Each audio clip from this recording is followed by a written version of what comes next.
পার্বতী, এত রূপ থাকা ভালো নয়, তাতে অহংকার বেড়ে যায়। চাঁদের এত রূপ, তাই তাতে এত কলঙ্ক। আয়, তোর মুখে ওই কলঙ্কের দাগ এঁকে দিই।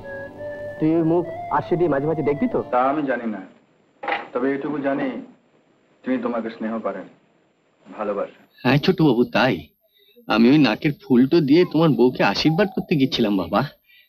আমি চোর না হয়তো, কিন্তু তবু এটা নিষ্ঠুরতা। একে চিকিৎসক হিসেবে আমি অন্তত ক্ষমা করতে পারি না। একটা কথা বলো, আর আমার বেলা সব চুপ বলো। আমার জন্য কাউকে কিচ্ছু করতে হবে না, কিচ্ছু করতে হবে না। কেন স্যার? কেন স্যার? তুমি জানো না কেন স্যার? বললো কথা।